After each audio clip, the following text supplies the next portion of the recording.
Is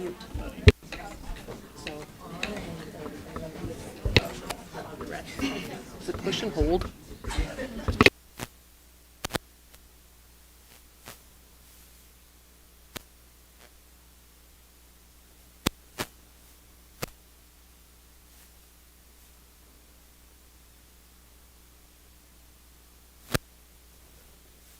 Oh, you want it? Well, no, I want it. On it.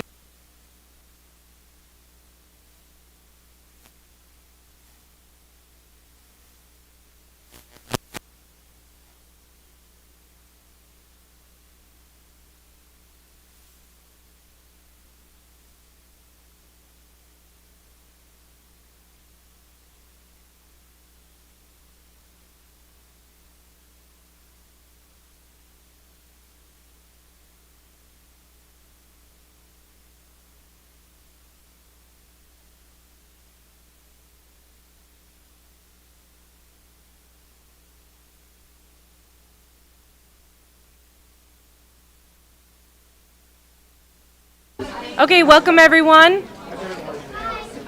Hi. Welcome everyone, we're gonna get started. I call this meeting to order at 6:02 p.m. First of all, I want to welcome everyone. Thank you so much for being here tonight. I also want to thank my board members for the hard work that they've been doing over the past month. I'm going to start with, I wanted to share a short message on behalf of our Title I coordinator, Karen Clore. She wants you to know that we are currently in need of additional food donations for our pantries, especially as the holidays approach. Items that are most helpful right now include instant mashed potatoes, spaghetti sauce, stuffing, canned chicken or turkey, Spam or tuna, chili making ingredients, seasoning or gravy packets, canned fruits or vegetables, instant rice packets. She is currently assembling meal kits for families in need, and every donation makes a difference. We are also in need of clothes for students in both buildings, especially girls' clothing ages 5 through 12. So I wanted to share that on her behalf. Okay. We're going to move on to item 2, which is approval of the agenda and last month's minutes and workshop minutes. Before we get into this, we have received a lot of feedback offline about our agenda tonight. To bring clarity to item 5H, we should be approving the response to Clark, but to be clear, the school board is not approving moving forward with the proposal at this time without the support of our families, our bondholders, and our students. So with that, I am making a motion to amend the agenda item 5H to read approve response to Clark. Do I have a second? I'll second. Okay. Any discussion? All those in favor say aye. Aye. Aye. Any opposed say nay. Anyone abstaining from voting? Motion carries. Okay.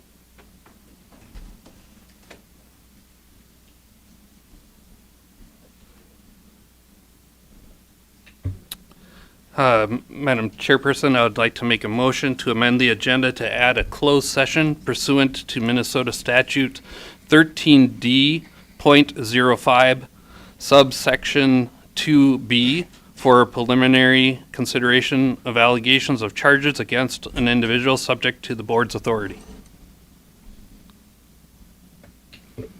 Can we know who that person is? Not at this time.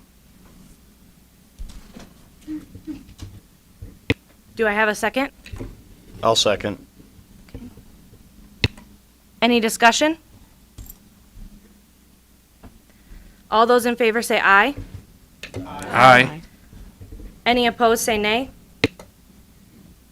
Anyone abstaining from voting? Motion carries. Hearing nothing more, I am now seeking a motion to approve the amended agenda, last month's regular and workshop minutes.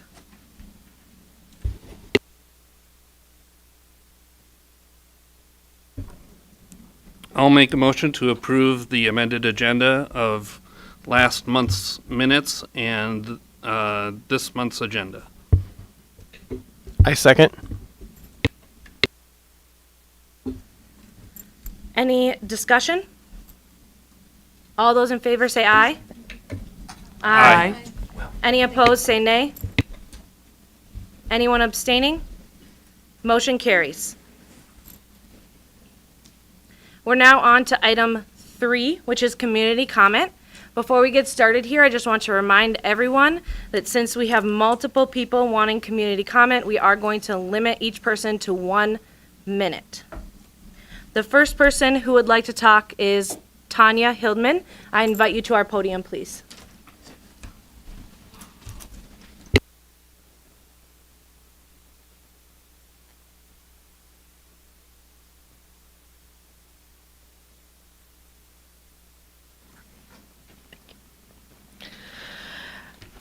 All right, my name is Tanya, and my daughter is a senior.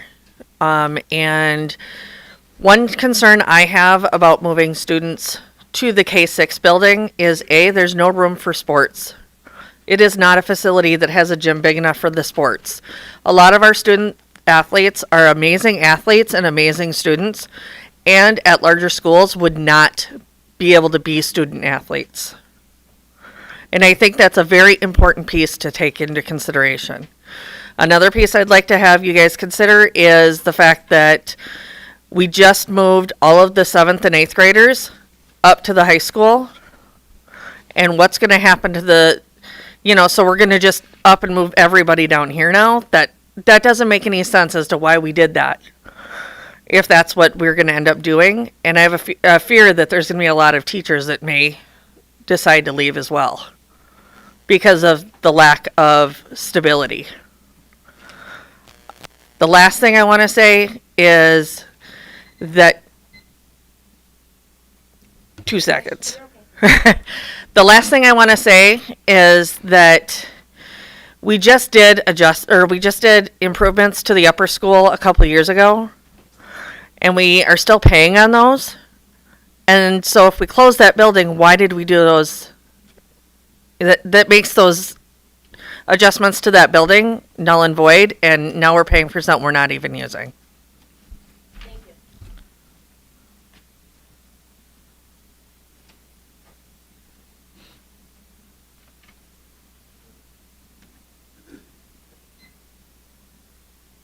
you.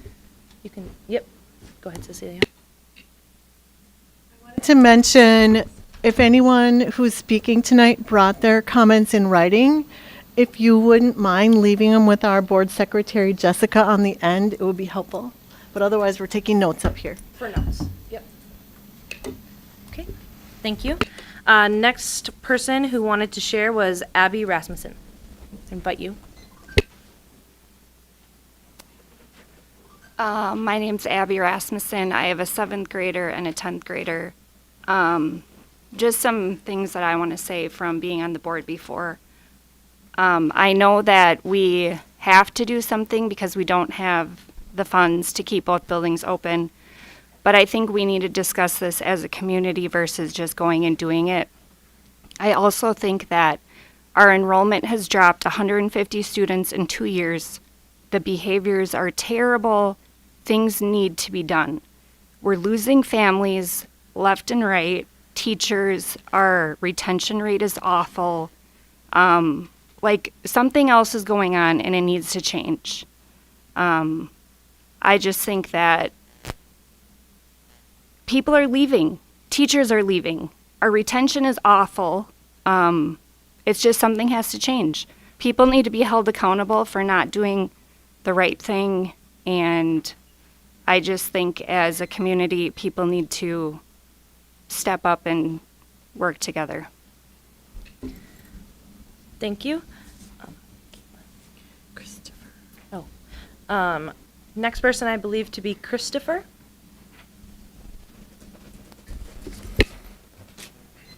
Hello, Christopher Sherping here. I have a 4th grader and a 2nd grader.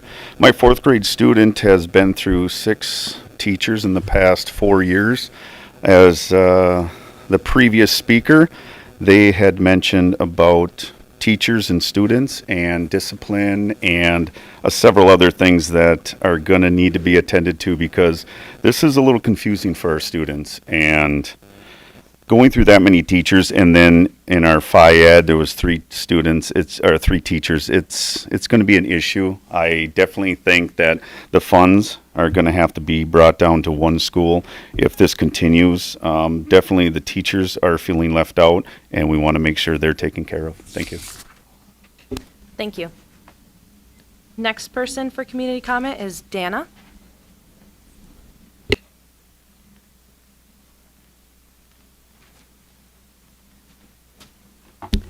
I'm a parent of 3 in the K through 6 building.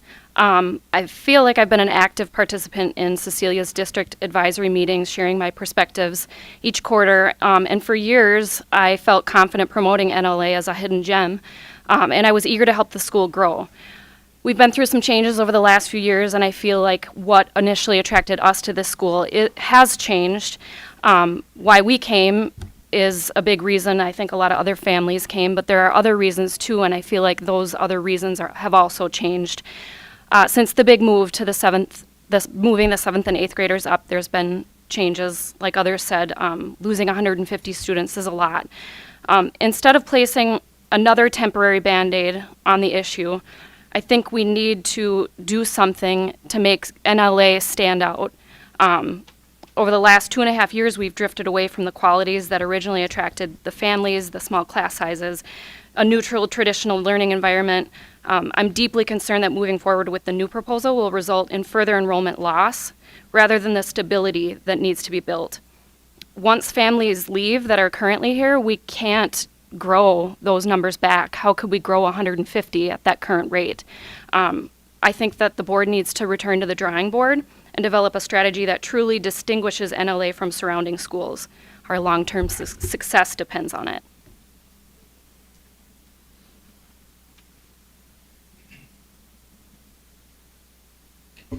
Next person on my list for community comment is Annette Clark.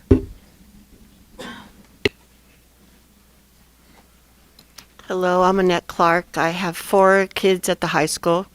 They're all athletes. So when I found out yesterday that there's a chance that they're all going to be sent back here to a gym that is not made for athletes, not made for basketball or anything.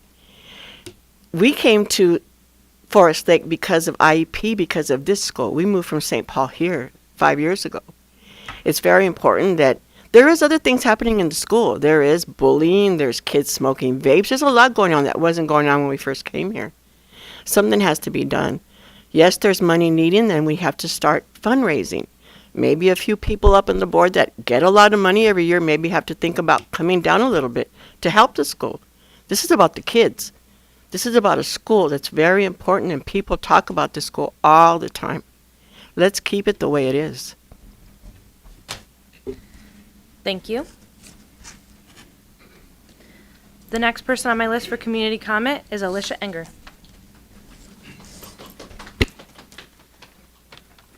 Adjust this a little bit. All right. Hello, my name is Alicia, and I'm a senior at NLA. I want to speak briefly about the proposal, which I strongly oppose. The plan feels very similar to the move we saw in 2023 to 2024 school year that caused major cultural damage, loss of staff, and a drop in enrollment. My family was directly affected. My mom was a teacher who was cut, and my younger brother had to move because his needs were no longer being met. Other elementary students left for these same reasons. Since then, staff and students have worked immensely to rebuild our culture, even as we've seen constant change in teachers, specifically in fine arts and language. We've made progress, but another huge shift like this would shatter our efforts. Many have already said they would leave NLA if this proposal goes through. I don't see how the plan aligns with its stated goals or increases enrollment. I don't see how it strengthens fine arts, supports becoming, or unites students. In fact, I know it will do the opposite. As we've seen with the before changes, we've seen students leave fine arts programs and NLA as a whole. We have a petition of community members who oppose this. We want to be part of this decision, and we will be. NLA is our home. It is a community that deserves open discussion on change, not for this plan to be hidden at the bottom of a board meeting agenda. I urge the board to find a better solution, one that considers the impacts of students, staff, and our community. Listen to us. We care about this school. Thank you. Thank you.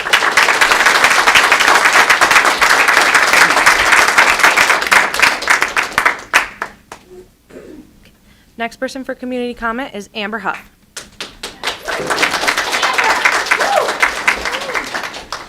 Hi, I'm Amber. I'm an 11th grader at NLA and also the student body president. And I would like to say that I have over 200 signatures to back up every word that I'm about to say from the students and families of our school. NLA's upper school has a culture that needs protecting. By vacating the 712 building and moving everything to the lower school, we would effectively destroy what so many students, teachers, and staff have worked to build for the 712 campus. One issue is the loss of ability to have nice things. Entering high school, for me, felt like a satisfying deep breath out because the teachers trusted me to have nice things that I was never given the chance to have before. And when the 7th and 8th graders moved, we lost some of those nice things, like graffiti-free bathrooms.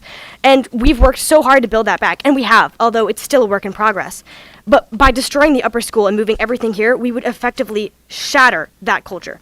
The situation may be dire, but it is not dire enough to sacrifice everything we love about the upper school, save a few small things that are easy enough to transfer buildings.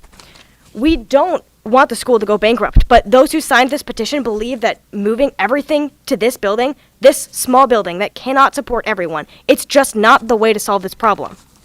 Thank you.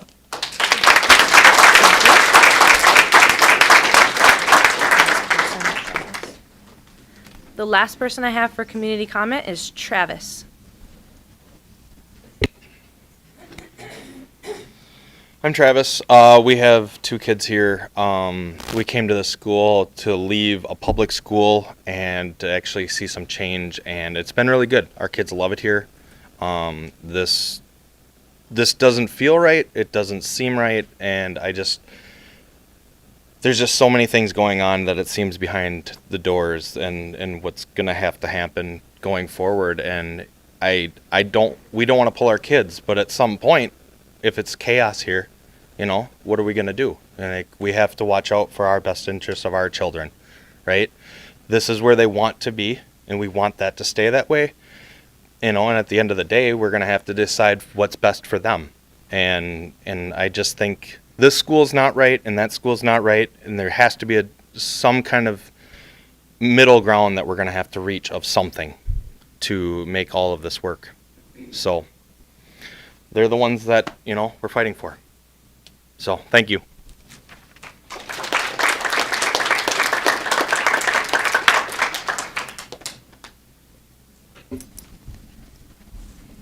I don't see anyone else for community comment. I wanted to thank you all. We are going to move next into our informational items. We are going to start with the board staff award and the monthly celebration. Each month the board likes to celebrate two people, one from the K-6 and one from the 712. Specifically, teachers are paraprofessionals. My K-6 board members this month have chosen to celebrate Morgan Bradshaw, a paraprofessional at the K-6 building. She is consistently going above and beyond, filling needs, and always offering extra help. She is always positive and pleasant, which is why students love her. Additionally, she has always been a huge asset to NLA. So I would like to invite Morgan up for a certificate and a picture with the board.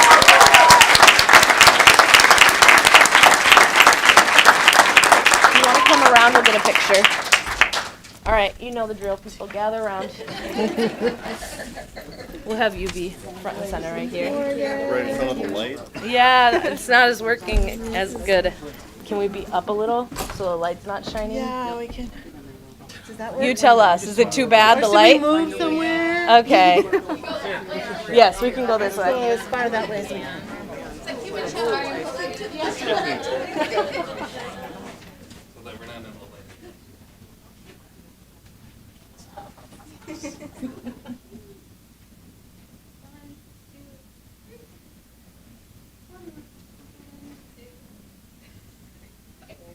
Thank you, Morgan.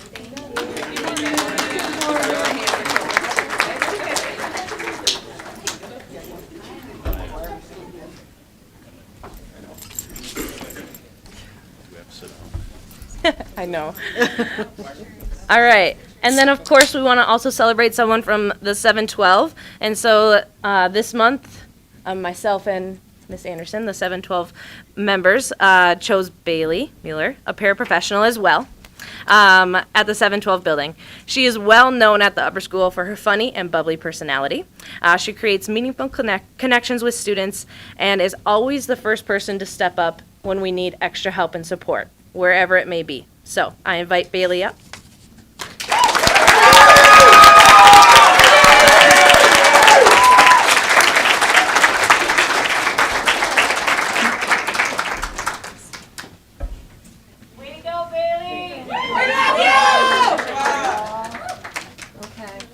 squeezing in again, folks. We're gonna stay out on the projector. This way. You're always willing to help.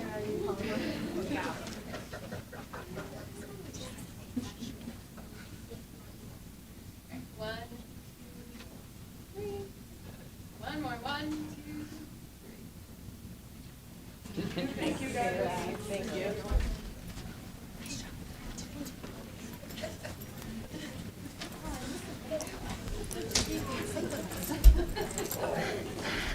The last thing I like to say on that note is to you two, thank you so much for making NLA a great place to be. Next, we're going to move into item B, which is the Executive Director's Report. Executive Director Dodge, could you please share this with us? I can. Thank you, Chairwoman Bork. So I wanted to reiterate what Chairwoman Bork said at the beginning of the meeting when we modified the agenda. We were asked by our bondholders to submit a plan to them for how we're going to increase our enrollment. And in process of doing that, we have also proposed this idea to them. The first step is getting the bondholders to respond to that.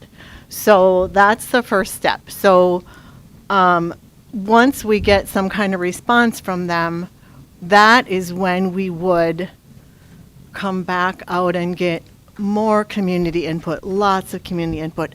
So I do want to say I'm so impressed by the number of people who showed up tonight. I'm so impressed by how much everyone cares about NLA. I'm especially impressed by the leadership that our students have demonstrated. I want to thank you for your engagement. Whatever we do, we will need to do something dramatic. And so I wanted to talk to you a little bit about that in the process of my report. So I'm just grateful for the engagement. We will need people engaged. We will need to solve this together. Okay, so the first thing I want to do is tell you that our statutory responsibility is to educate the students that we have.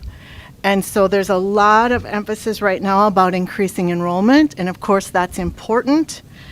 But I'm really excited for you to look at the Executive Director's Report and see that almost every item in there is about ways that our administrative team is focused on improving achievement, improving student outcomes. And you can kind of scroll through a lot of those items yourself. The very first thing in the report is always our enrollment, and we are currently at 403. We have some kids on a waiting list in K6, and we'll talk more about what that looks like because we're trying to start a program where some kids could come in off of the waiting list and be taught by a separate teacher. So we're going to hear from Principal Erickson tonight about that. It's called the Husky Pack program, and we're really excited about that. We also have things that allow us to keep bringing kids into 712, even though it's feeling rather full right now. But it's so much good things are going on and more good things are happening. So I wanted to just emphasize that throughout this report, it's mostly about the great things that are happening academically. I want to call your attention under academic achievement to the K6 efforts to implement positive behavioral interventions and supports. A couple of folks have mentioned behaviors. The behaviors in this building this year are excellent. We have kids knowing what they're supposed to do in the classroom, in the hallways, in the lunchroom, on the playground. Behaviors are going very well in this building. And this program, you may have, if you have K6 kids, you know they're coming home and talking about Howl tickets. We have given out over 1,500 Howl tickets this year, and those are given to kids when they're demonstrating the positive behaviors that we've taught them. So that's pretty exciting. Down in academic achievement under 712, I wanted to call your attention. There are any number of things in this little paragraph are excellent things to talk about, but I wanted to call your attention to two things. One, we have 2 teachers at the 712 building who are spending some of their time doing academic interventions with kids who are struggling with math. Here's one right here. And we're using a program that we're getting for free this year that was developed by the Graduate School of Education at Stanford University in Berkeley, California. And this is a peer tutoring program specializing in helping kids with math. And the teachers are seeing great results already, and we just started it a few weeks ago. So that's really exciting. The other thing that you need to know is there's a new state statute that has us screening all kids from 4th grade up for signs of dyslexia. I don't know if you have someone in your family who suffered from dyslexia or still does. It's a big deal, and we miss those kids sometimes. Now we can screen any of the kids who show that they're struggling with reading on their FastBridge assessment. We will be screening for dyslexia, and then we will be figuring out how to help with reading intervention with those kids. I mostly want to talk tonight about financial health. And financial health, of course, is necessary for a school district. It's actually required by law for a school district. If we don't have financial health, we would have to submit a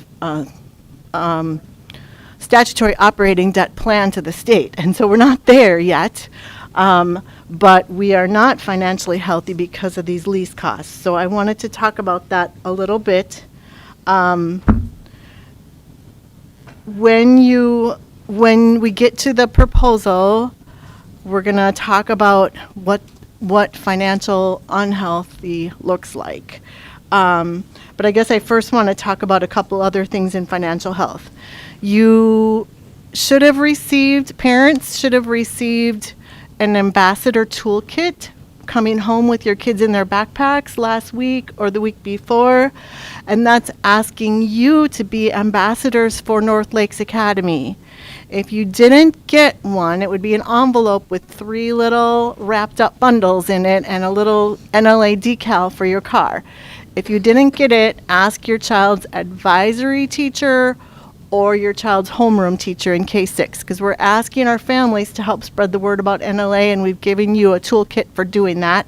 And we're hoping you can do that before Thanksgiving. If you need more, we have more. I wanted you to know also that we kicked off a fundraising effort today. And that is in your newsletter, so you can read about that, and it'll be in social media tomorrow. Okay, so now I guess the main thing is about the plan that later in the agenda, the board will approve. Basically, it's not a plan, it's a proposal. It's the response to Clark. The board is approving sending this to the bondholders representative, whose name is Clark. That is what we're asking the board to approve tonight.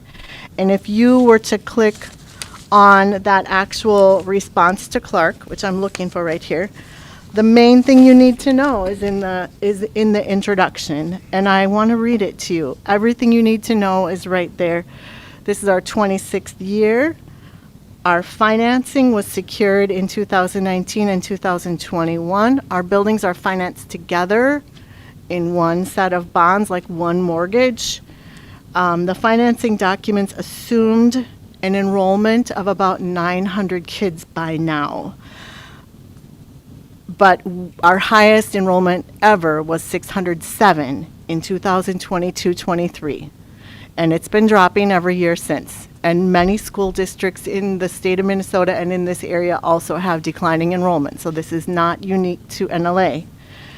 Even if we had 900 kids right now, our lease costs calculate out to about $2,000 per student. And given the fact that the Minnesota's lease aid is about $1,300 per student, we still would be essentially sinking financially, even if we had 900 kids. So that is something I need you to let sink in. We cannot enroll ourselves out of this particular financial problem. So currently with our enrollment at only 403, our lease payments across the two buildings are simply not affordable. So we need to do something. And we also, this building is only about a third to a quarter full. Assuming flat or modest growth, because that's what all the trends show us, our current budget is not sustainable beyond the end of next school year without significant pain and loss of function. So the teacher turnover that some of you mentioned, we would not be able to keep teachers if we couldn't afford to pay them. Even right now, that's usually the reason we lose teachers, is because they're getting poached away by school districts that can pay them a lot more than we can afford to pay them. So I need you to understand the reality, and then I invite you to be part of the solution with us. Right now, we're responding to the bondholders. We're offering a plan for how we can increase enrollment, and also a proposal for doing something dramatic because we cannot afford to be in two buildings. So I just wanted to share that context. I hope it's helpful. The board has struggled a lot to try to get to something that we could even consider. None of it, of course, sounds perfect to keep everything that we have. The gym is especially a big deal to me too. Okay, the last thing I would share from the executive director's report is down in community connections. I wanted you to know that we have started a program to not throw away so much food.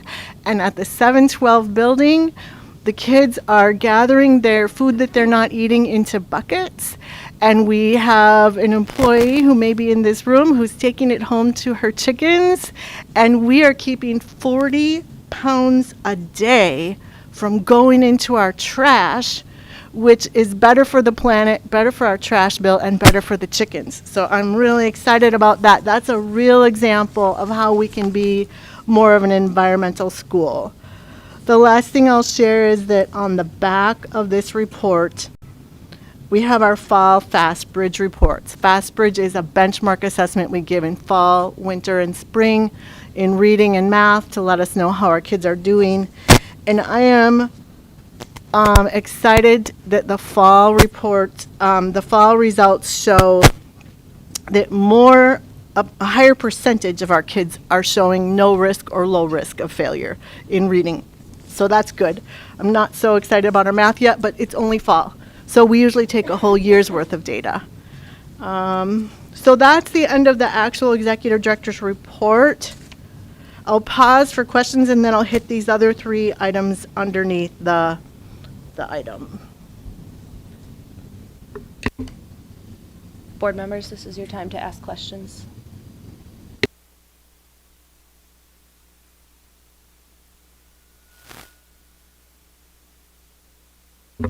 That was significant wait time, maybe, I think.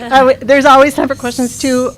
Sorry, I did have one question. That's why I was waiting to see if anyone else spoke up. But there's a lot of concerns about the gym, maybe even the science room not being equipped for some of the classes we teach at the upper building, art room, other things. If we moved everyone over here, is it an option to make those updates? Obviously, we're moving over here to try to save money. Would there be money to help our programming? Chairwoman Bork, I think that's a great question, and it has come up a little bit in the Finance Committee, and just, when we're talking amongst ourselves. I don't know the answer, because we don't know what the bondholders will say. This is really uncharted territory for a school district, to be honest with you. But it's not unreasonable to think that we could say, in order to be successful, we would need to do the following updates to this building, for example. You see this often in traditional school districts when they do a bond issue and they combine buildings, or you do consolidation of two small school districts into one.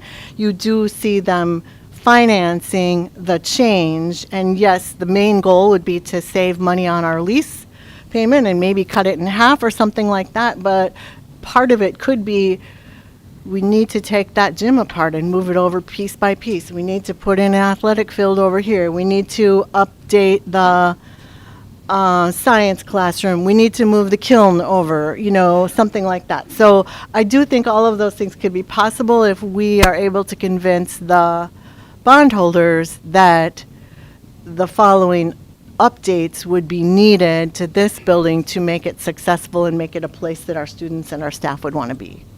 So I love the question, and I think it's possible. I have a couple questions. So you have on the proposal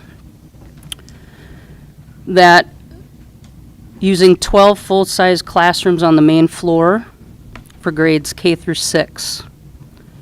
Wouldn't we need 14 classrooms, because that's 7 grades?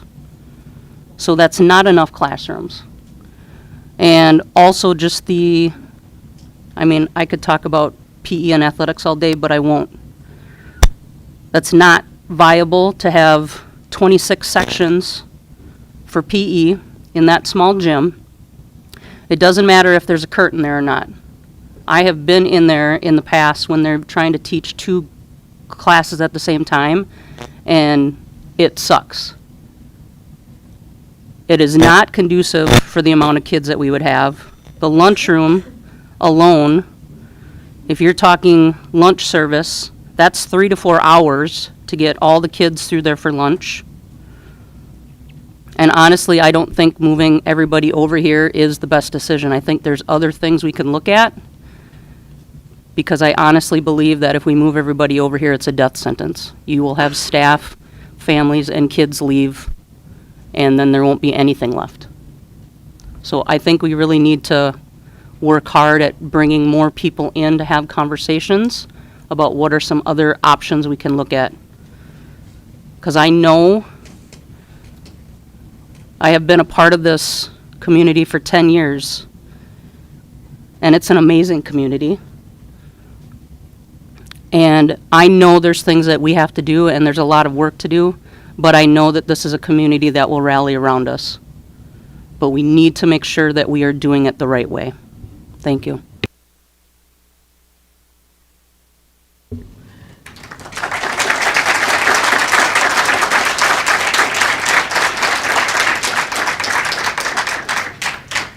Thank you, Board Member Anderson. And I think what I'll do is answer your question and then leave your statements where they are. And I also think that I should consult with our chair, but we probably should.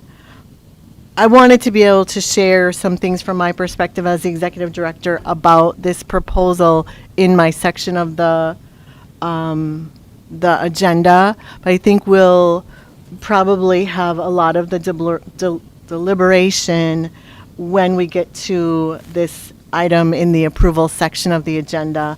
I will say I 100% empathize with everything that you said, and I have some of the same concerns, of course. What your question was about 12 classrooms on the main level. Right now we only have 1 section of each grade, K through 6, and other than 5th grade we have 2 sections. So we have growing room even if we had K6 on the first floor at this point. So any other questions about anything else that I was sharing from my report? Okay, I'll quick go through the other things that I have in the agenda here. I linked the Osprey Wilds Technical Assistance calendar here in the agenda just to remind board members that Osprey Wilds does offer us a lot of good training and good resources, and later on in the agenda we'll be talking about our training needs, and it was just a nice way to get that highlighted for folks. There are more things that they're offering in the calendar later this year, and also things that they offered earlier. They have recordings up, and I can help any board member find those if you're interested. They'll also do some on-demand trainings in person for us or virtually. I also talked about the response and response to Clark, and the letter is linked in here. And then when we get to this in the agenda where the board will deliberate about this, you will see that there are budget scenarios for lease savings of 50%, of 25%, and of 10%, because we don't even know. We can't just assume that because they would give us permission to sell a building, it would cut our lease costs in half. We don't really understand what the financing would look like. So we just ran 3 scenarios to show the bondholders what our budget might look like. And then finally, there's a document in here called the wage agreement salary breakdown that was supposed to be covered last month, but I couldn't find it. And it's here, and it just shows that for this school year, the administrative full-time equivalencies, FTE means full-time equivalencies, it's 12.5, and there's a little note here about who that includes, and that's $860,000. And then we include 34 teachers at $1,800,000, 13 paraprofessionals at $336,496, and 1.8 food service coordinators at $51,000. It's a part-time job, $51,557. So that's a total of our salaries divided up into broad categories to show that our budget is just over $3 million in our personnel costs. Our benefits are about 33% of the salary. So the benefits add 33%, which is a lot. I know it's surprising. That is it from me, unless you have questions about those last few pieces. Kind of a hodgepodge. Thank you. Hearing nothing, we can move forward into item C, which is the report from the athletic director for fall sports, Jeff Beimert. Thank you for having me this evening. I'm going to keep mine short. I know there's a lot on the agenda tonight. I really just want to recognize and honor our students tonight for their fall sport accomplishments. We're going to begin with soccer. When I read your name, please stand up.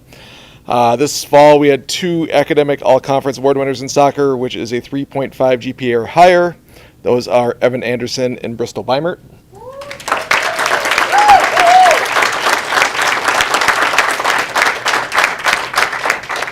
In volleyball, we had 8 academic all-conference award winners. Those are Hope Christian, Morgan Watzel, Arwen Springer, Lily Fry, Olivia Liberta, Courtney Tyson, Janaea Boyd, and Esther Schock.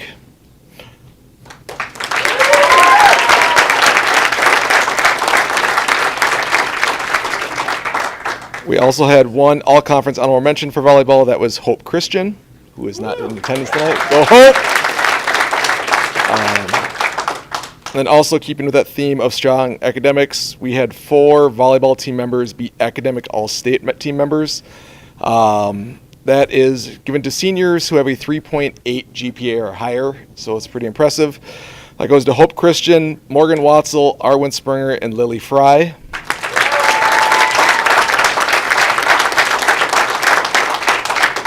Then the volleyball team also won the Minnesota Coaches Association Silver Academic Team Award, given to teams with a team GPA of 3.5 or higher. And I think this is the first time we've had a team win in about 4 years for that award. So congratulations, girls.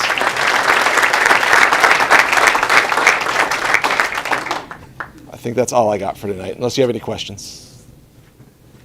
All right. Push my button. Do you know, how many kids did we have fall sports this year? Fall sports, we're sitting right around 70 between middle school and varsity programming. About 70. 70. Do you know what our number is for winter sports currently? For current operating middle school programs, we are sitting right around 50, and then we'll add middle school girls basketball. Actually, be higher than that. It's about 60 with cheerleading. Okay. So. Awesome. All right. Thank you. Thank you for sharing, Jeff.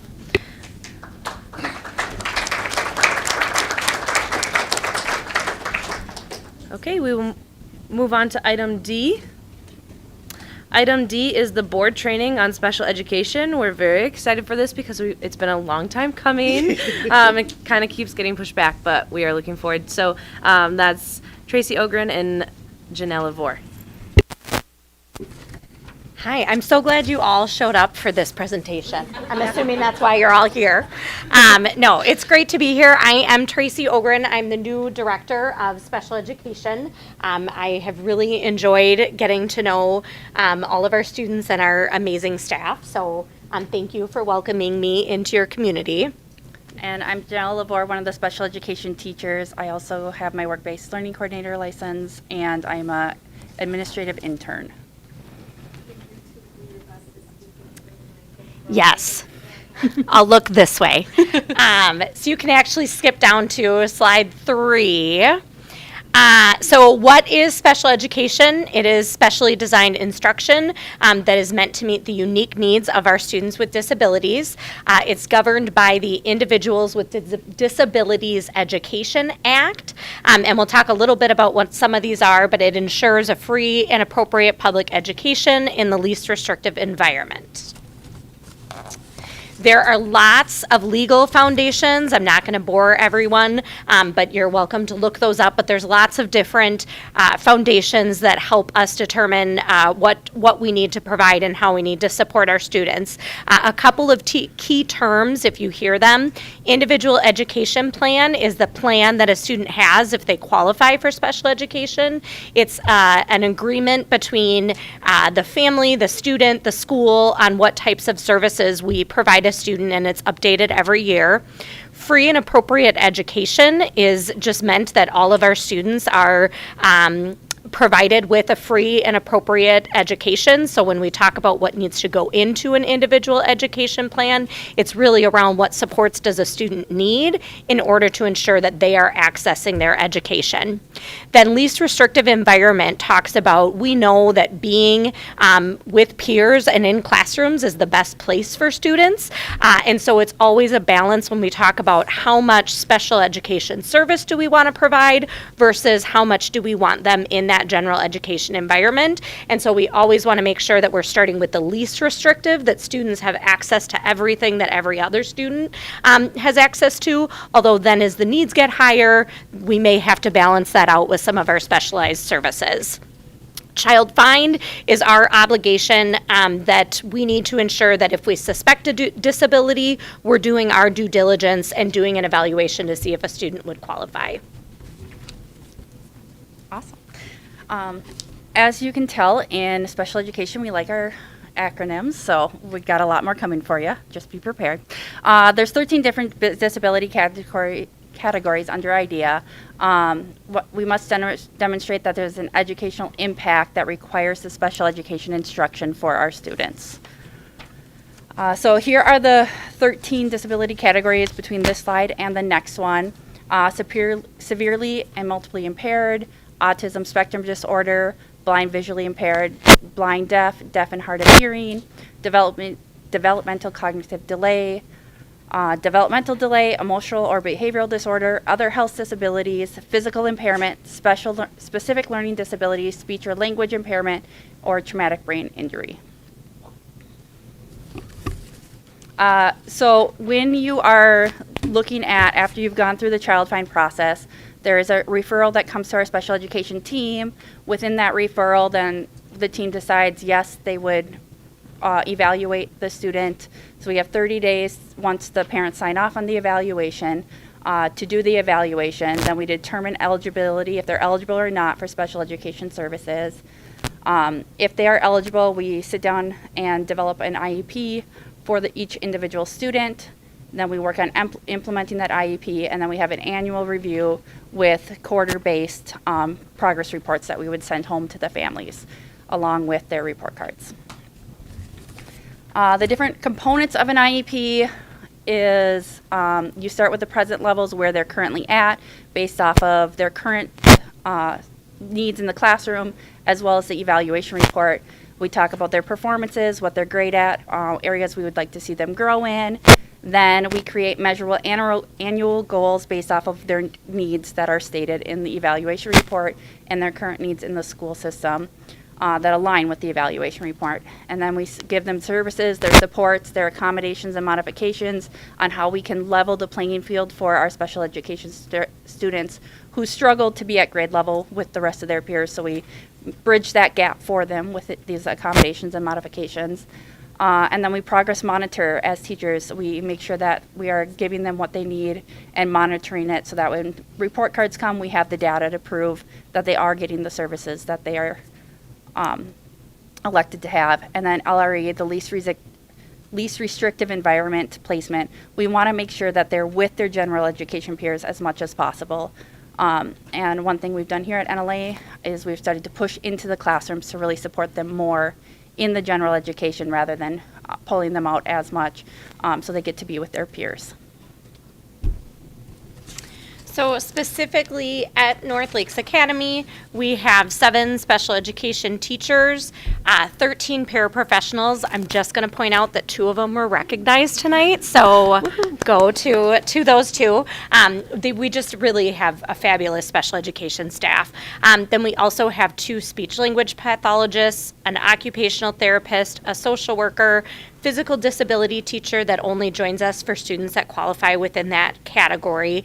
Same with deaf, hard of hearing teachers. So both of those are contracted. They only work the number of hours that we need them to work for specific students. And then same with our adapted Phy-Ed or our DAPE teacher is contracted as well.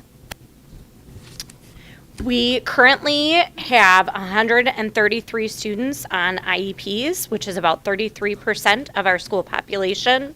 504 plans are a little bit different. I wasn't necessarily covering those, but throwing out that we have 31 students on 504 plans, which is about 7% of our population.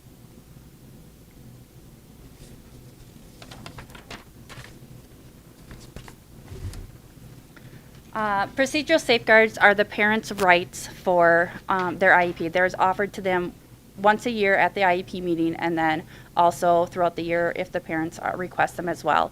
So we give what the parents called as a prior written notice to the IEP to say, do you agree with this? These are the changes we're making and updating on the IEP. The parents can either accept or reject or ask for a meeting to clarify what we have in the IEP. When parents consent, we go it becomes the legal document that we go by for the next year. Due process protections, it allows parents to know what their right is in the education process, if they have questions, if they disagree with staff, how they can go and take it to help support their child. It says that teachers, families, creates the whole entire team for the IEP participation and who is required to be there. And then it also provides for translations and accessibilities for families that within the community if they need it. And then oversight and accountability, MDE, Minnesota Department of Education, Special Education Monitoring. They monitor us and check our reports to make sure that we're doing everything we should be doing when we're supposed to be doing. MARS reporting, we report yearly how many students we have on needing special education services and what category they're in. We have compliance, our due process timelines that we follow the state and MDE guidelines for that. Charter authorizer also reviews us to make sure that we are following state guidelines, and Special Education Advisory Council that happens once a year that Ms. Ogren will lead. So if you are a parent of a child that is on an IEP, I'm just going to put a shout out there that you should join our Special Education Advisory Council. Key challenges, staffing shortages. It is extremely difficult to find special education teachers. If you are a student and you are, I have to point towards the mic, but over here, if you're a student and you're interested in getting into special education as a career, come talk to me because it is a great career. But we definitely are battling staffing shortages. We continue to try to meet diverse and complex student needs. And also balancing that inclusion with appropriate support. So we want kids to be able to participate in everything, and sometimes we have to balance out what we're able to provide and how that looks. And then funding gaps. The federal government only funds partially. Our state government fund some, local government, so it just, there's constantly trying to figure out that funding piece, which is not unique, I think, to any part of education. Strengths, there are many at NLA. This was on here, small class sizes to support that personalized instruction. I'm going to say, I know there are some feelings that some of our class sizes are not as small as they should be. However, coming from public education as a background and working at North Lakes Academy, I see a lot of great things that are happening with our interventionists and with our special education teachers, and way to try to piece out and provide some of that small group instruction and support. So they all are doing amazing jobs. Inclusive school culture. The staff at NLA is amazing. They are just so wonderful with all of our students. We work hard to use assistive technology. So what are ways that we, for instance, we have something called Learning Ally that allows books to be read on audio tape, because just because a student may struggle with reading instruction doesn't mean that they shouldn't be able to access our social skills or social studies curriculum, excuse me. So we want to make sure that they're able to, they're critical thinkers, and if we support with that reading part, then there's still that critical thinking and participation. And then just collaborative IEP teams and strong family partnerships. You'll see a little bit more about looking ahead and goals, but I just really want to be able to partner with our families and work with them to work towards their students' best life, or how can we help them achieve where they want to go. And then looking ahead, year one, these are just some things when I came in, some feedback, different things I gathered. Professional development is really important. I think that intentional professional development, and so working with our professional development team on what that looks like for all staff. Continued department alignment. I heard a lot about having things written down, having things be consistent, so that's something we're working on. We're exploring instructional needs this year, specifically in reading. We just purchased Lexia, which is aligned with the science of reading and goes K-12 and has shown really great growth in other places. So I am hopeful with that. We're working on a Setting 3 program at K-6. So for our students that have higher needs, being able to provide a smaller program to meet their needs, and then strengthening our transition services with starting with a work-based learning course for all students, but also looking at vocational rehab services and ways that we can help our secondary students really get towards that best life as they reach graduation. Looking ahead, year two, no, I don't have my note up there. Hang on. Looking ahead to year two, continued with professional development, exploring instructional needs in math, exploring our strategic data system, so how are we collecting information on how our students are doing, and then implementing student-centered IEPs. So that's really around students running their own IEPs and really working towards, again, I call it their best life after school. What tools do they need so that when they graduate, they're going off to live their best life? And then looking at year three, again with professional development based on what our needs are, exploring instructional needs with social skills, and then really implementing those strategic data systems. So I wish I could do it all in year one, but that's not going to happen. So that's kind of my 3-year where I'm looking at. Okay, thank you. Questions or comments? Okay, hearing nothing, thank you so much. Thank you.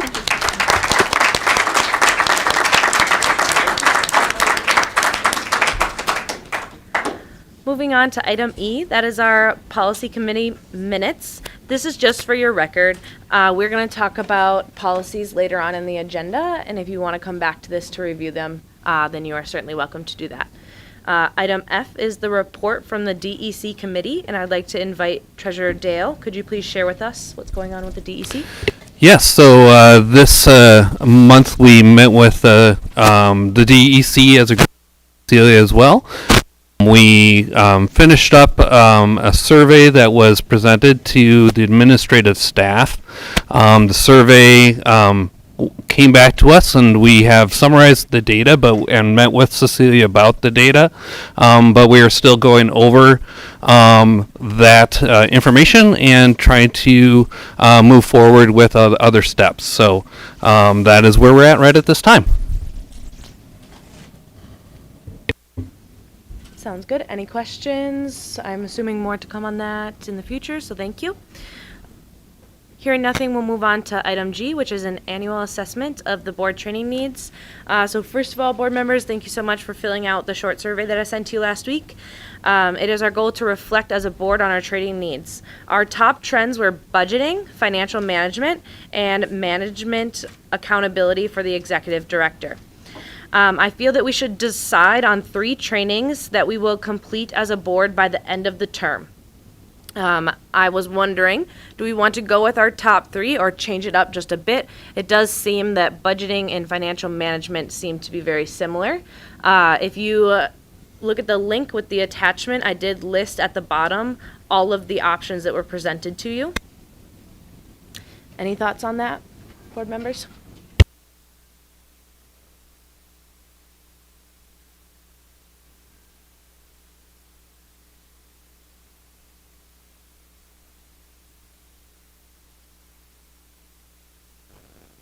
Other top trends were board decision making and oversight, charter school law, policy development and review.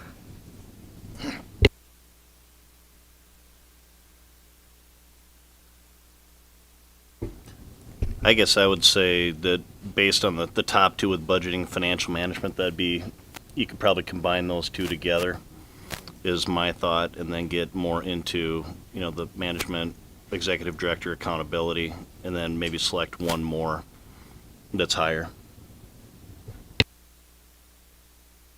Preferably one that isn't overlapping a ton on the others, just so we're getting a wider swath of training. Yeah, I was thinking maybe talking between the 2, the charter school law and the policy development and review. So then we're hitting all 3 of our obligations. What do we think about policy development and review?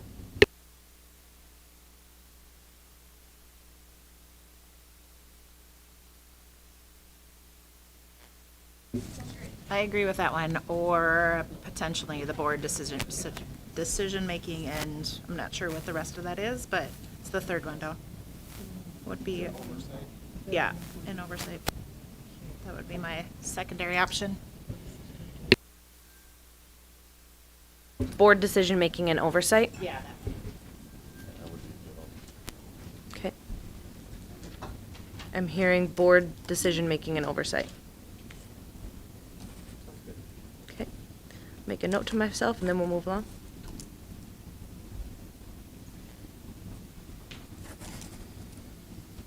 All right, thank you. I will work on getting that for us before the end of the term. Madam Chairperson, can yes, you restate for our secretary exactly what our decision was? Sure. Our decision was budgeting / financial oversight, combining those 2. Management accountability for the executive director. And board decision making and oversight. Yes, of course. Thank you. We will move on to item H, which is committee membership. We've had just a couple shifts, people with varying interests and other people willing to be flexible. So I wanted to go over this at a meeting. So the updated committee memberships, Treasurer Dale, Vice Chair Payer, Director Tiedemann, am I saying it all? Okay, good. And I will serve on the Finance Committee. Director Anderson, Secretary Chamberlain, and Director Conzett will serve on the Policy Committee. Vice Chair Payer, Treasurer Dale, Director Smith, and Director Tiedemann will serve on the DEC Committee, and then Directors Anderson and Christensen will serve on the Election Committee. Any questions or concerns? I believe I've spoken to all of you about this, or indirectly spoken to you about this. Okay, perfect. With that, we close our informational items and we move into our action items. Our first action item is to approve the monthly financial statements, but first I want to invite Treasurer Dale to please share with us about, to share about this with us. Yes, thank you. So in our financial meeting, we discussed enrollment projections, which we've already have quite a bit of information about. So I'm going to kind of move quickly on that. We are current enrollment of 403 with a budgeted amount of 425. So from last month, we were just down 2 students.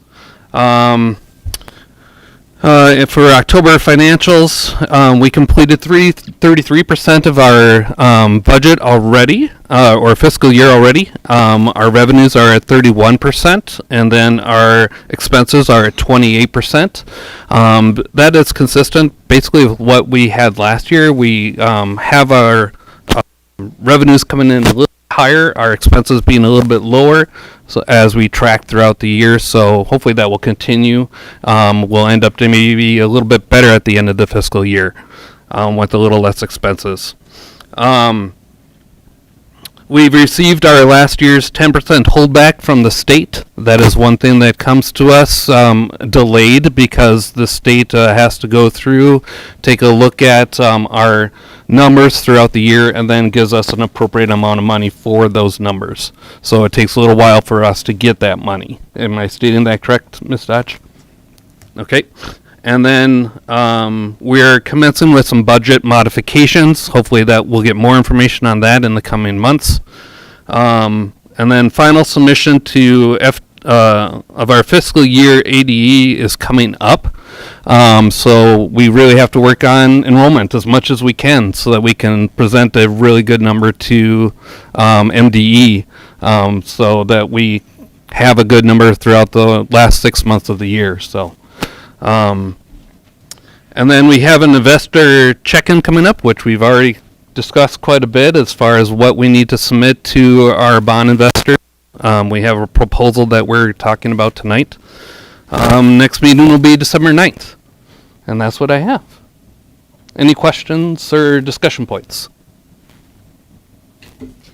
Thank you. With that, I am seeking a motion to approve the October financial report, check registers, and deposits, as well as the November Finance Committee minutes.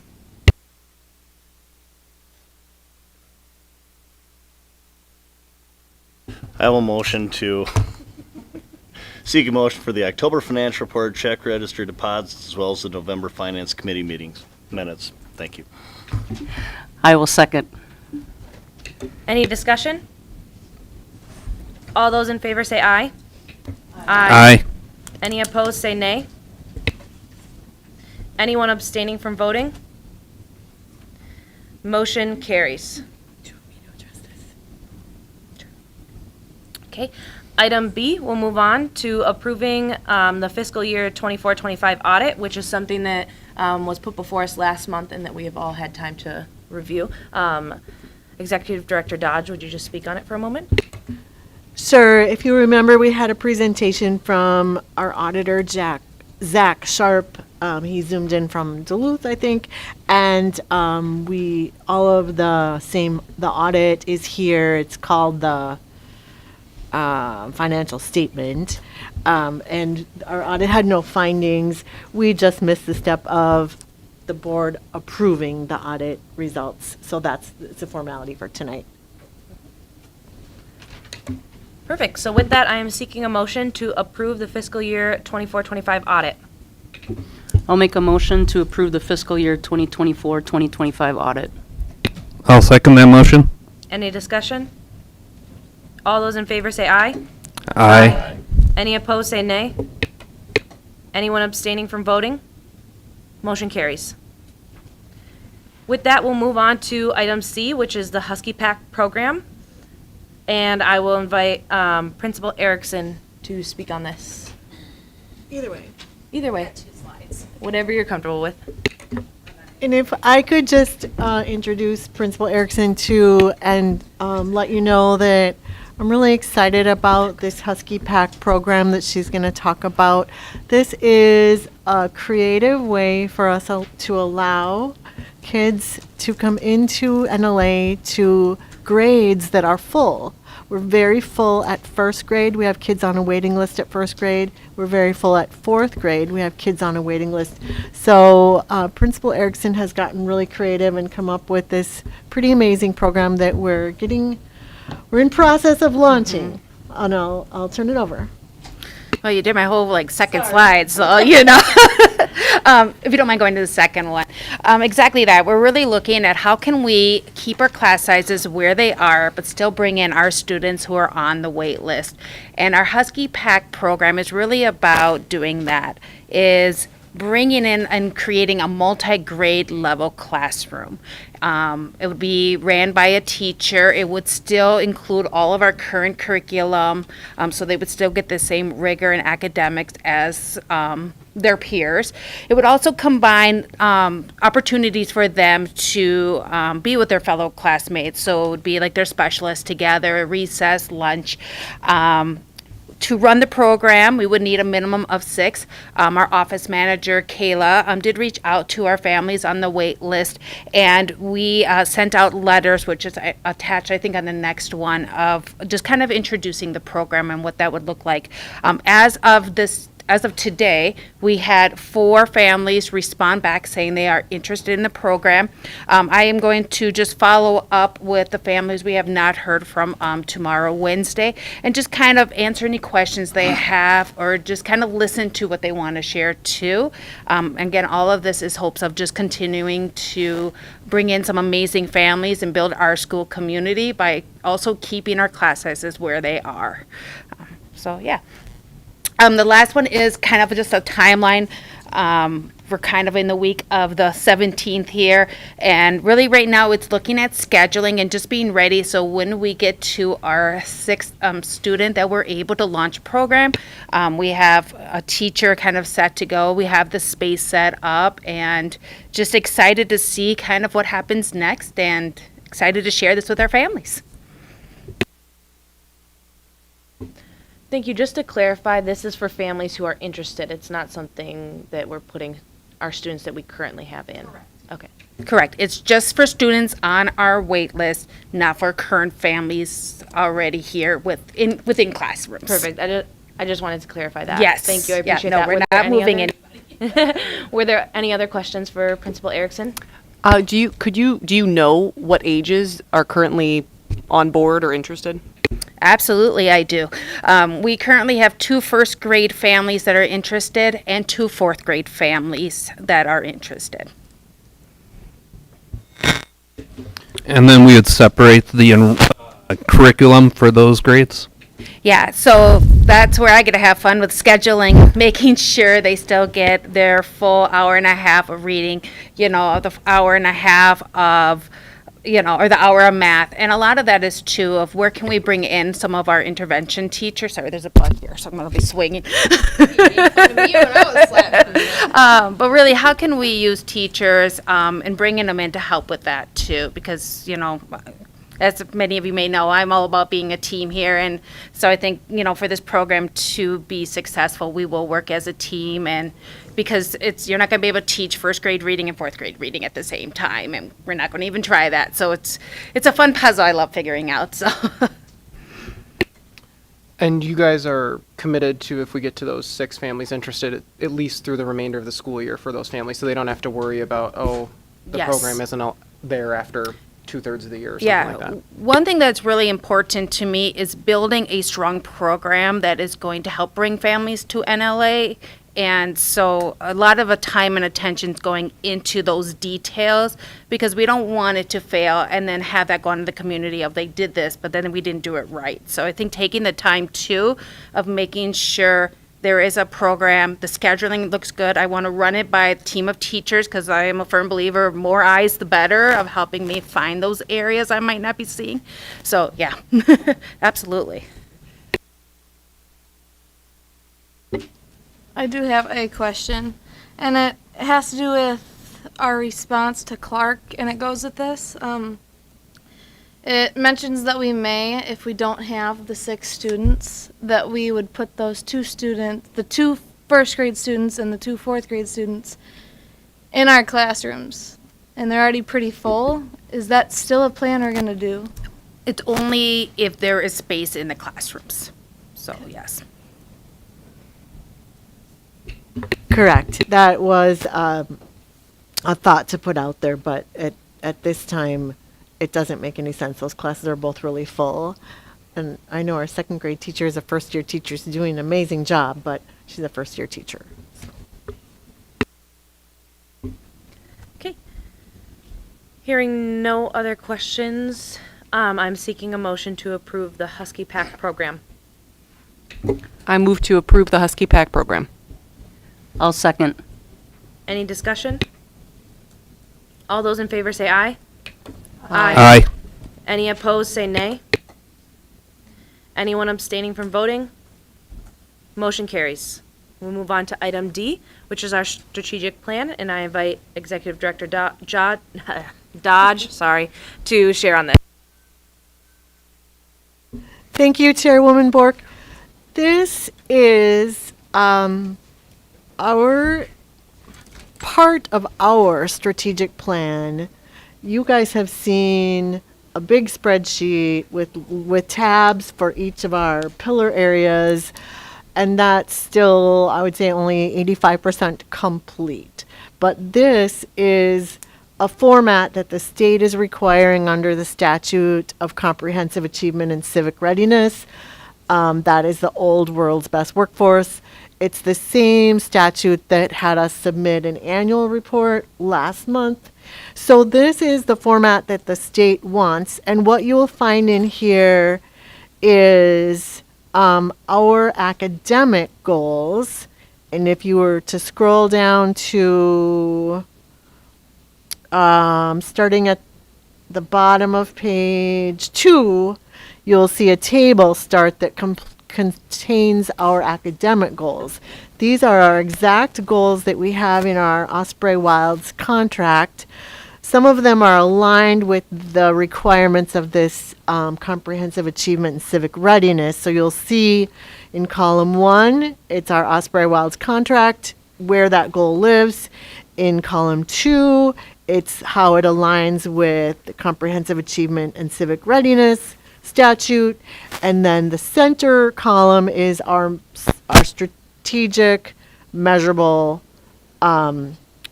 time-bound goal to meet that.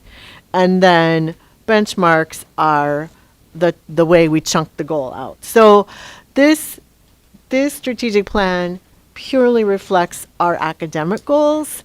The other thing it contains is a few new requirements that for us to address. So I might have you scroll down to the bottom of the table and see that it's a long table. Let me see what page. We're talking about bottom of 8, top of 9.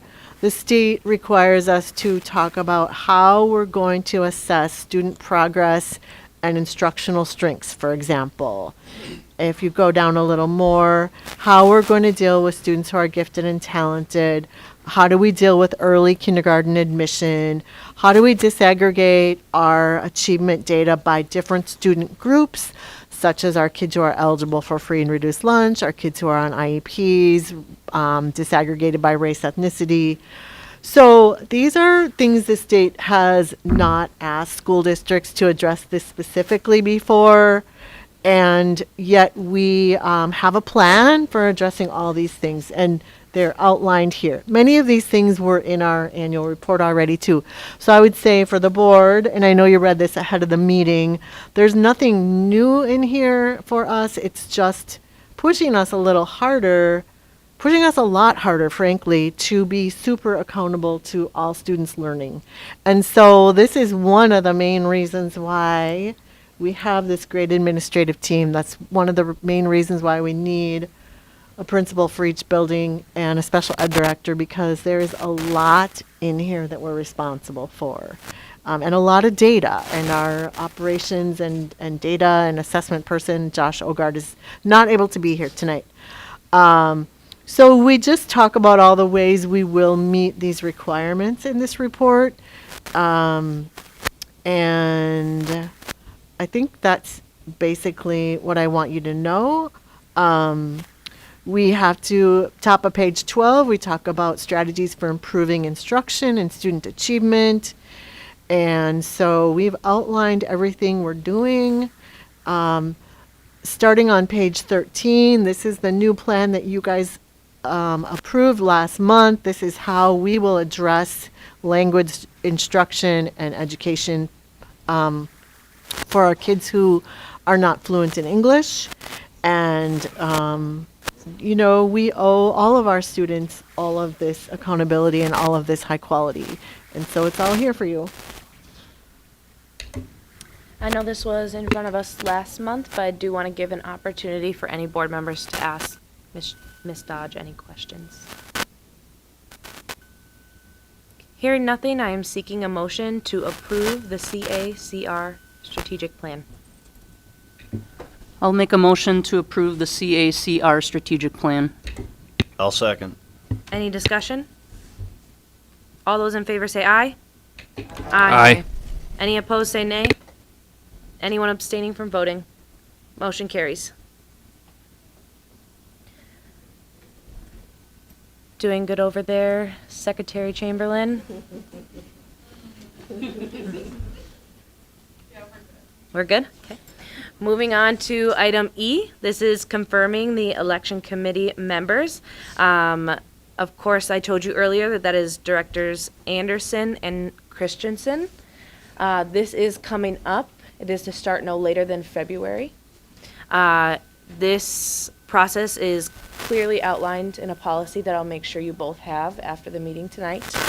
But I do want to approve these members. So I am seeking a motion to approve our election committee members, Directors Anderson and Christensen. I'll make a motion to approve our election committee members. I'll second. Any discussion? All those in favor say aye. Aye. Any opposed say nay. Anyone abstaining from voting? Motion carries. Thank you.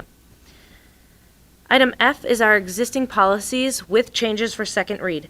These policies already came across our plates, and so as long as no one from the policy committee has any updates, I think we can just move forward. I'll pause. Perfect. So I am seeking a motion to approve the existing policies for second read. Policies 413, 512, and 806.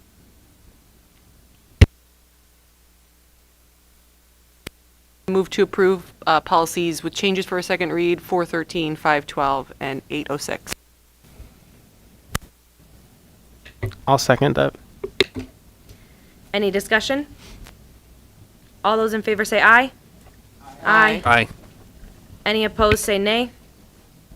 Anyone abstaining from voting? Motion carries. Thank you. And then we are on to item G, which is policies for reapproval without changes.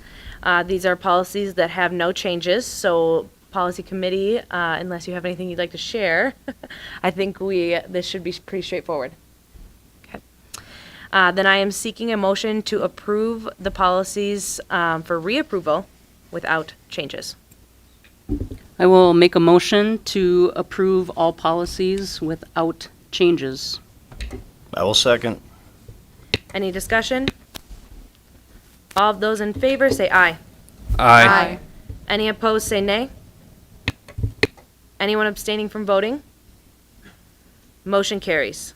We are on to item H, which according to our amended agenda should say approve response to Clark. And I will have this time open for any questions. We heard about this earlier. Executive Director Dodge, was there anything more that you wanted to share? The only other thing I would share is everything in here is in wet cement. It's a proposal to the bondholders.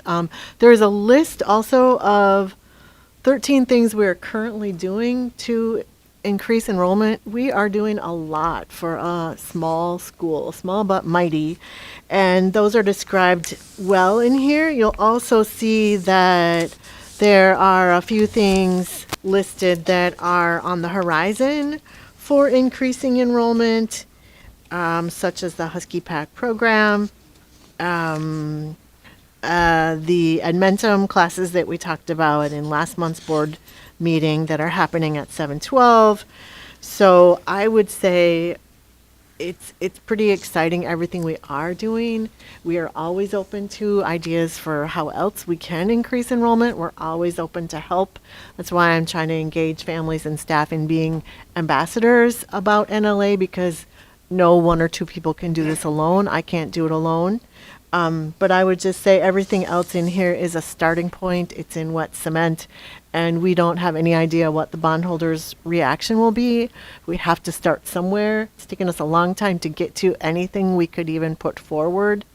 And we're at the point where if we look at our projected budgets, we're in the red next year, and that's not good. And things become really difficult, and we don't want that. We've been around for 26 years. The only other thing I would say is Director Dale mentioned that we have our annual call with bondholders on December 6th, but we have monthly check-ins with them too, and I believe we have a monthly check-in with them next week or something before the end of November. So I feel good about the relationship we've established. I know the bondholders want us to succeed.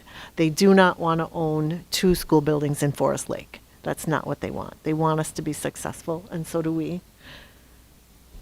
I think that's it from me. Thank you. Did anyone have any questions? We are just approving the Part 1, correct?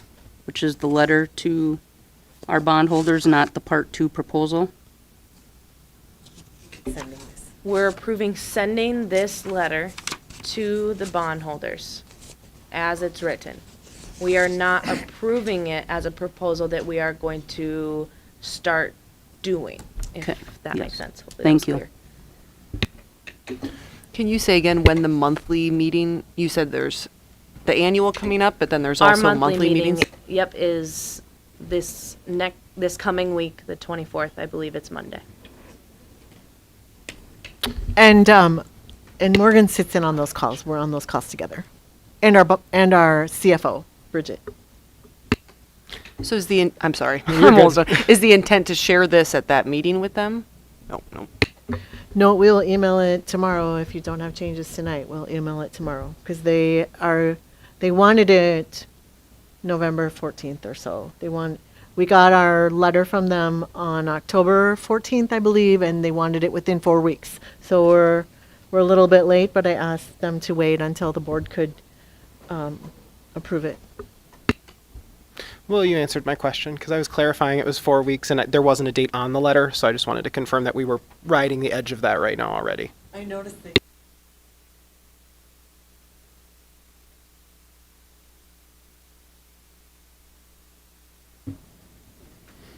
So essentially, we don't have time to go back for discussion if we wanted to. So the way I see this is, no, we don't have time to go back for discussion of what's in here necessarily, but this is only a starting point, I believe, with our bondholders. So it's just a starting point in my mind.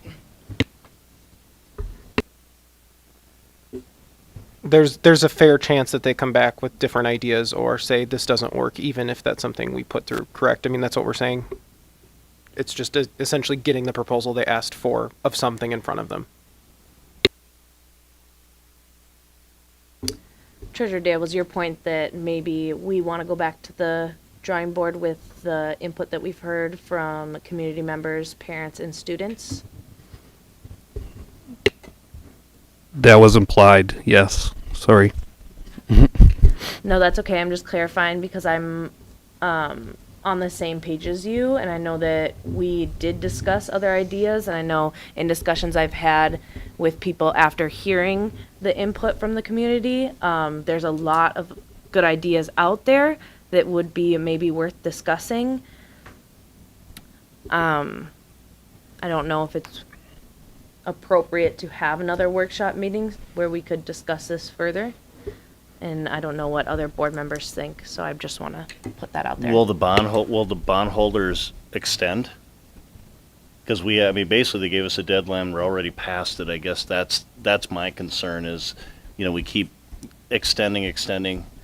I mean, and if it's the response is basically, I mean, we're still trying to figure out different ideas, where if we come back with another idea, that we think will work, we can still, this isn't the proposal, we're approving the actual plan, we're just approving the response, to that, to Clark in this case. I just don't know, would they extend the deadline even farther? I guess that's my concern. Can we take out the part that of the combining the buildings and send them what we have planned for enrollment and stuff like that? Is that an option so that they have something? Well, what they asked for was that North Lakes puts together a formal turnaround plan. So increasing our enrollment would be a formal turnaround plan. I guess, do you feel they're looking for something larger? Executive Director Dodge. At least it's something we can give them for now. We have spent, 2 years now trying to figure out what the investors might be thinking, and it's a good thing that we're actually having calls with them now instead of just trying to find out what they might be thinking. I worry that without something more than our list of things we're currently doing to increase enrollment, given the trend data on our enrollment that's been going down, that the plan doesn't feel much like a turnaround plan. It doesn't have a lot of meat to it. We also have our consultant that's being provided by the bondholders, who has seen all along that we kind of need to be going down two paths right now. And one is a path at the same time.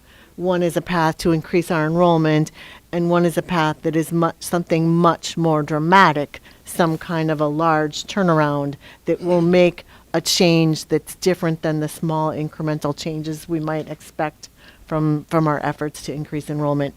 So I guess I think it's up to the board. I think that if we just submitted the first half, for example, it's falling short. But if you're not comfortable submitting the second half, then I would think that you need to vote on that and decide what you want to do. Any idea what they would do how they would respond? I mean, you've been on some of the calls. I mean, how would they respond to if we just sent it with because we've sent it before where it's more the recruitment, it's the, enrollment, it's different things. I guess any idea, and you might not have, any idea, what would be the consequences, I guess, if we come in and don't include that? Could they pull funding? Could they do whatever, I guess? Is there any repercussions if we send it that way? We're paying our rent. We've never missed a rent payment. We've never been behind on our rent payments. Even though our projections show us going into the red next year, we will fail to meet some bond covenants. Those are our promises to the bondholders. So that's why they're nervous, right? They can see our enrollment is down. We budgeted for 425 kids. We have 403. Last year we had 460. So they're concerned. I don't know what they would do except to say, if we just sent the first half, for example, this is not going to do it. So what are you going to do? So, that's the best I can project. I think if Bridget was here, she would say the same thing. We don't know. Bridget's been pushing us for a long time now, for over a year, really since I got here, to have a bigger plan. We've tried to figure out what a big plan would be. The only thing that's occurred to us so far is we can't afford to have only 403 students in 2 buildings. We can't afford the lease on 2 buildings when we only have enough to not even fill up 1. So I get that we have a lot of concerns here, and I just don't know what's the right way to proceed. Is it to send this as is, or to modify it and say, this is an idea we floated, but there's a lot of pushback from the community, and so we want time to come up with something different, but we've been trying to come up with something different and we haven't come up with it. So I don't know what to tell you. I think here it says that they want a viable path forward that includes buy-in from the board, management, and staff. And from what I've heard, I don't see the buy-in from staff. And so if we send it saying we don't have buy-in from staff and we want additional time to find a plan that works for our staff as well, they should be understanding of that. And like you said, we don't know what to predict, but what I do know as someone who's been on those calls is that they believe in NLA. They believe that we can increase our enrollment. They want us to increase our enrollment. They want us to be successful.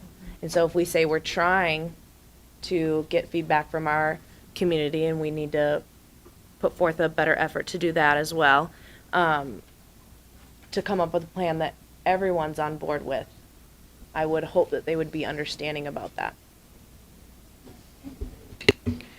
I think that makes a lot of sense, Chairwoman Bork. I think that buy-in from staff and families is really important to a plan's success. And students, of course, staff and families and students. And I got to think the bondholders would accept that as a reason to delay on something larger other than basically the top half of the proposal. At least we can start there, but it's not enough as it is, and we have to figure out how we can move forward. And so we're going to have to think of a quick plan to do a lot of focus groups and a lot of surveys and things like that to get input. And there's no getting out of this without making some hard decisions. There is absolutely no getting out of this without something big changing. Figuring it out together is the NLA way. It's important. A workshop where administration could be involved and other key staff members. And I mean, of course, anyone is invited to a workshop, but having them there purposefully to share ideas would be really helpful. Just in the little bit I've gotten to talk to people just today, I've noticed that we have a lot of people here with really good ideas, and we need to tap into that. Yeah. What do we want to do? What motion do we want to put forward? I think we need to look at just doing the part one enrollment plan. Question also is, I know at our workshop we talked about virtual online school, to start looking at that because we know that can increase enrollment and we don't need a brick and mortar to do that. But then I think Director also, Anderson, yeah, sorry. you're saying in addition to our in-person, Yes. online in addition Yes. to what we already do Yes, in like person, what just we to talked. clarify. Yes. Yep. Sorry, what we talked about at our work session, and then again, kind of say what you said about asking them for an extension so that we can have community input, have more people at the table, because we have a lot of great ideas that people have talked about, like you said, just today. And I think it's important that we try to look at every possible avenue.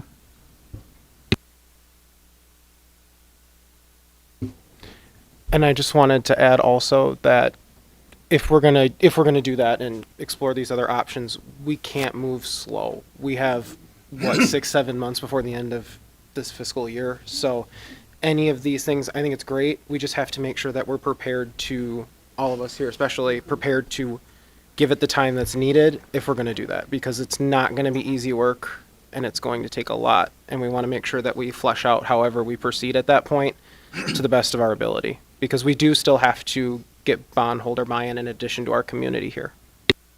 And that's what I was gonna, just chime in with is there's a chance they might reject it. I mean, there's looking at enrollment trends, looking at budget. Cecilia brought up a point, next year we're in the red.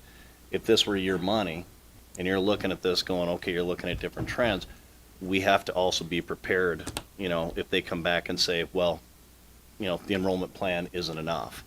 So kind of coming back to, Cecilia, I mean, I'm okay, if we want to submit it without it, we just have to be prepared. If they come back and say, no, that's not viable, we just have to, be ready to move quickly and and make the hard decisions, with that as too. So just prepping, because we don't know what they're going to say. Yeah, we need to be having those conversations even before they're coming back to us with no. Absolutely. I guess I do want to make a statement that I think it would be important, board, that we tell the bondholders that we had something to propose that was dramatic, that would save us money on our lease costs, like by half, and that our staff and our community and our students didn't like it. And so we cannot move forward with that. But I want them to know that we tried something and we had something for them, because they don't think we have fire in our bellies about this. They don't think we are taking this seriously enough. And this board is taking it seriously, and I am taking it seriously. And I know you all can too, because you showed up here tonight. So we need them to know that we did the work, and it's not something that our public can support. It's not something everyone can get on board with. Could we give them both options? Oh. Love the button. So could we give them, say, this is our primary, this is what we're planning on doing, and then as an absolute fallback, then go into and send this full plan with it too. So they know that we're serious. We know that there's a backup plan, as far as that. But say this is our number one. We talked to the community. Here's what it is. We've talked to the staff, and just give them both options, or do we just go with one and then see what they say? Like I said, I mean, if you're a bondholder, I just don't know how they're going to react. And I think that way we could maybe control, kind of coming back to Cecilia, what she was saying is, we say this is what we can do, this is what we're looking at, this is what the community's supporting. But if everything else fails, here's our action plan, if it's not. And in this letter, they note that it appears that there's been various options discussed, but no path has been chosen, and that there seems to be a lack of urgency considering the financial situation. And that is my only concern. I think it's great to have community input. I want that. I don't want to cause any additional undue burden with that relationship dynamic with the bondholders, especially given that they're not mincing words in that letter, at least in my opinion.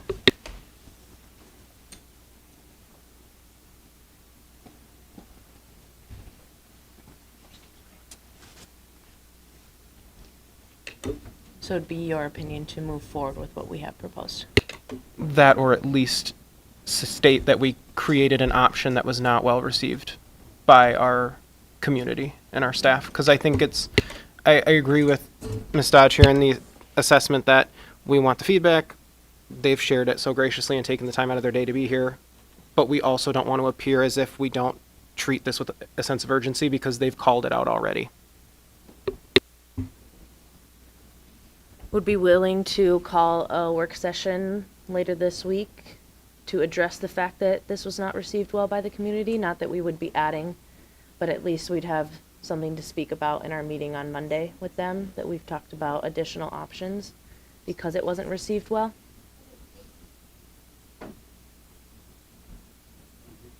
I'm seeing head nods, yes. Come back to the conversation at least. So what I'm hearing is we want to approve the plan as is, with the addition that it was not received well by the community. Yeah. Okay? That was in the amended agenda, yep. Okay, then someone please make a motion.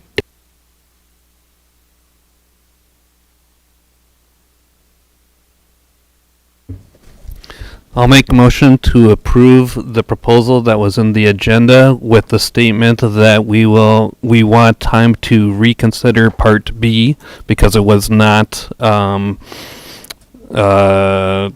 received well by our community.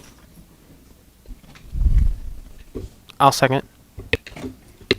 Any further discussion? All those in favor say aye. Aye. Aye. Any opposed say nay. Anyone abstaining from voting?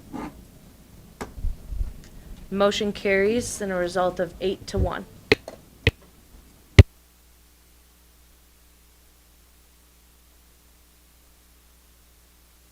Correction 7-1. My apologies.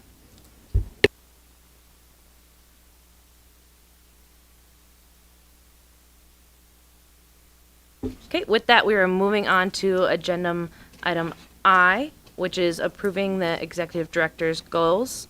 Treasurer Dale, did you have anything you wanted to update us on with this? Yes, thank you.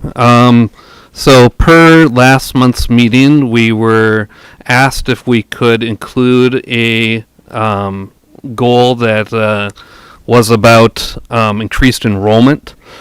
We did our best to put a goal on here. The executive director fulfills NLA's goals to increase enrollment. That is goal number 6. I'm seeking motion to move forward with the director's goals as is. I will make a motion to approve the executive director's goals. I'll second. Any discussion? All those in favor say aye. Aye. Any opposed say nay. Anyone abstaining from voting? Motion carries. At this time, I am seeking a motion to close the meeting pursuant to Minnesota Statute 13D05, Subdivision 2B, for preliminary consideration of allegations or charges against an individual subject to the board's authority.